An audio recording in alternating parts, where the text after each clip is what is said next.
Seperti halnya kita sholat, seperti kita haji. Itu bukan hanya sekedar kita muter-muter mengelilingi Ka'bah, lari-lari Safa Marwah misalkan, tapi ada makna tersembunyi yang harus kita paham di situ. Begitupun sholat sama. Jadi jangan hanya kita berdiri Allahu Akbar, Bismillahirrahmanirrahim, Alhamdulillahirrahmanirrahim, ruku, i'tidal, sujud, duduk, Assalamualaikum, udah.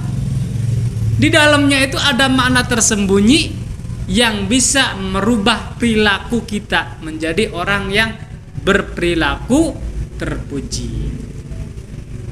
Gitu ya. Jangan sampai kita kayak contoh tadi. Kita pengen didatangi orang mulia, tapi di dalam rumah kita ternyata banyak sekali kotoran.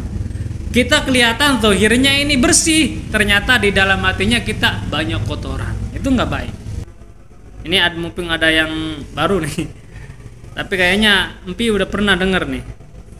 Jadi bedanya akhlak dengan adab itu apa? Jadi kita jadi santri juga kadang nggak ngerti.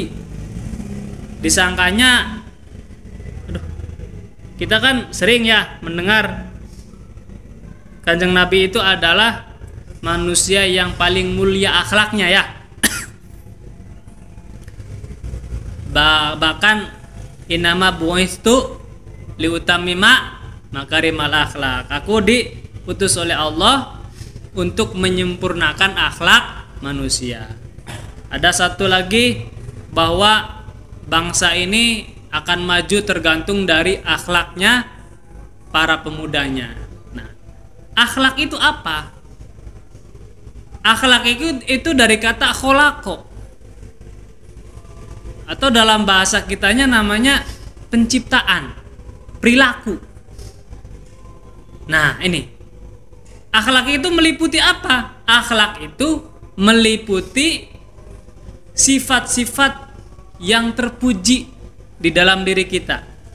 Contohnya, dia adalah orang yang sabar, dia adalah orang yang tawakal, dia adalah orang yang tekun, dia adalah orang yang bertakwa, dia adalah orang yang sangat santun, dia adalah orang yang dermawan, ya, dia adalah orang yang rajin belajar. Nah, itu semuanya adalah akhlak, perilaku baik. Nah, kalau sekedar hanya dengan berbahasa basi, ya, dengan ucapan yang lembut, misalkan punten, pakai bahasa yang halus, kemudian lewat di depan orang bilang punten, merunduk. Nah, itu bukan akhlak. Itu bukan akhlak, tapi namanya adab atau sopan santun. Nah, dalam bahasa kita itu adab namanya, ada adab ya. Kalau dalam bahasa Arab juga adab. Nah, itu bukan akhlak. Yang dimaksud akhlak itu ya tadi itu, sifat-sifat yang terpuji yang dimiliki oleh setiap manusia yang punya jiwa semangat yang sangat luar biasa. Dia diuji bertubi-tubi ya, tapi dia tidak pernah mengeluh. Seperti siapa? Kanjeng Nabi Muhammad sallallahu alaihi wasallam. Ya, sampai dilemparin batu sampai berdarah-darah, Kanjeng Nabi nggak pernah membenci orang yang memusuhinya. Itu akhlak, sabar.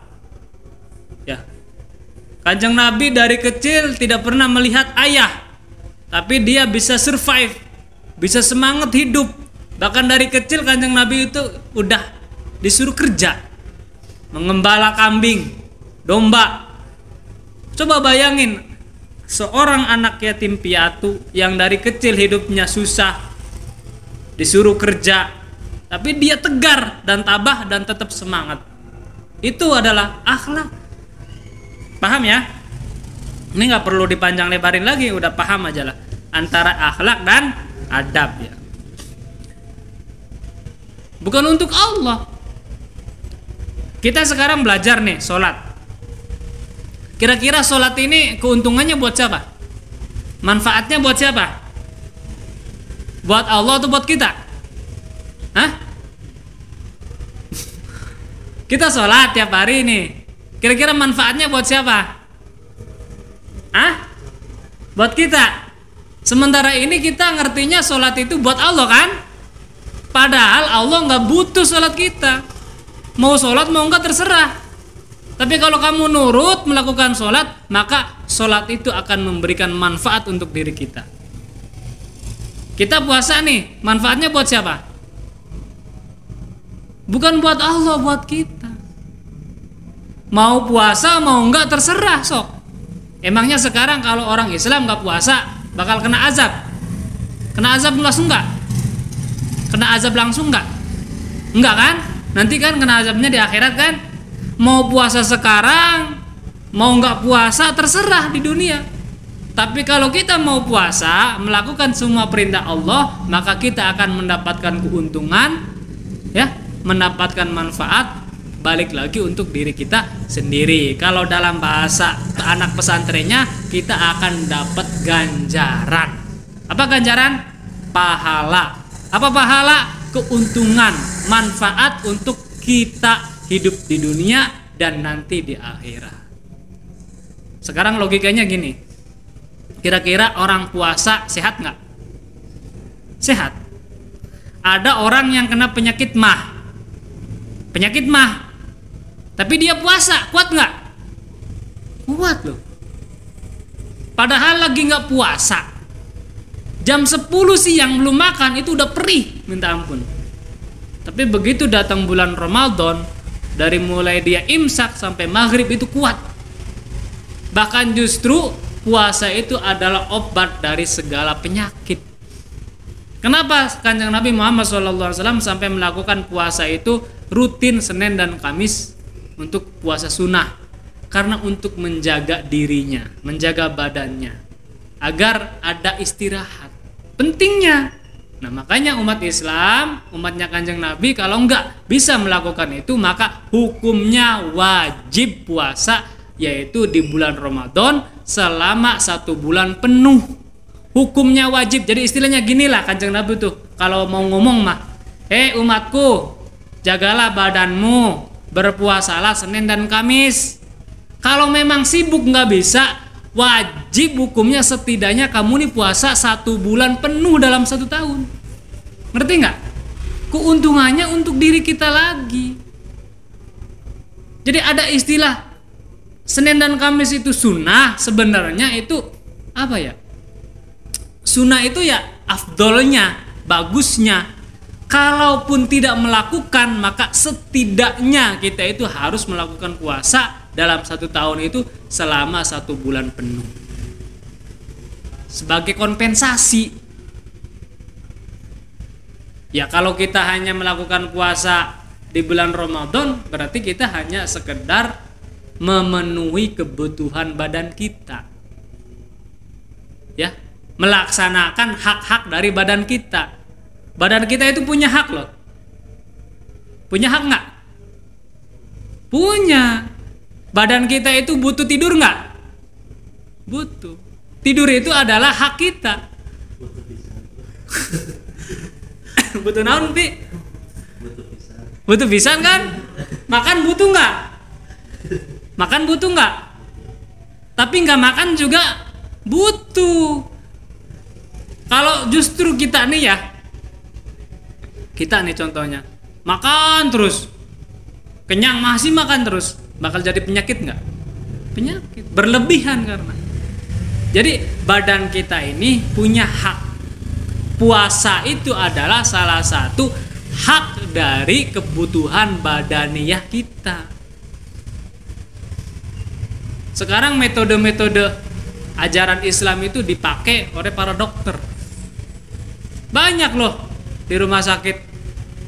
Bapak, Ibu, mohon tidak makan selama 3 hari. Puasa dulu ya. Kenapa? Karena untuk membuang racun-racunnya itu. Itu udah dipakai loh. Ya kalau setiap hari, setiap saat dimasukin terus, nanti di dalam tubuh ini racun-racun itu nggak bakalan bersih.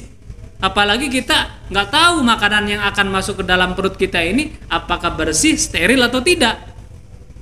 Itu loh. Ngerti nggak?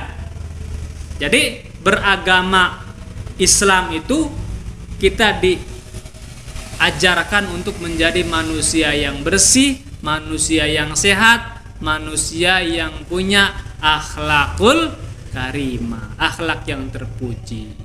Jadi semua yang kita lakukan dalam keagamaan ini adalah tujuannya untuk kepentingan, keuntungan diri kita sendiri. Kalau kitanya ngerti.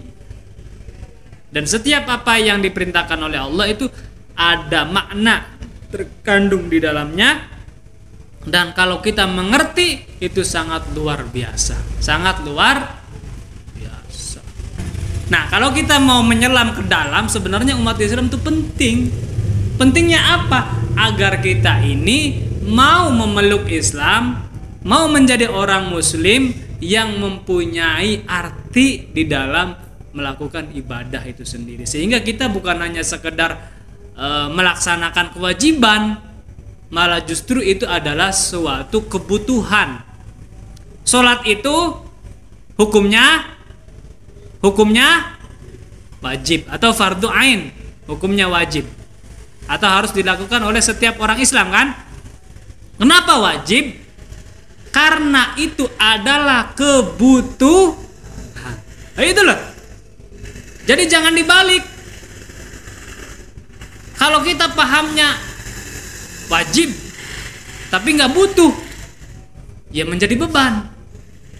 Beban loh. Aduh, males sholat. Tapi kalau disempurnakan, sholat itu hukumnya wajib karena itu adalah kebutuhan kita. Nah, makan wajib, makan hukumnya apa? Makan wajib. Supaya apa? Supaya kuat kan? Supaya kita nggak mati kan? Dan makan itu adalah Kalau makan itu adalah kebutuhan, kira-kira ada nggak orang yang nggak mau dipaksa makan? Nggak mau saya nggak mau makan sampai dipaksa, ada nggak? Nggak ada, kecuali orang sakit. Orang kita belum lapar aja udah nyari nasi, ya kan? Suatu kewajiban yang mana itu adalah kebutuhan. Ngerti nggak? Itu loh. Kenapa orang itu puasa wajib hukumnya? Karena puasa itu adalah itu loh. Jadi kita menjadi umat Islam, ya, memeluk agama Islam yang punya makna, yang punya pengertian mendalam bahwa sebenarnya kita itu adalah manusia yang sangat beruntung.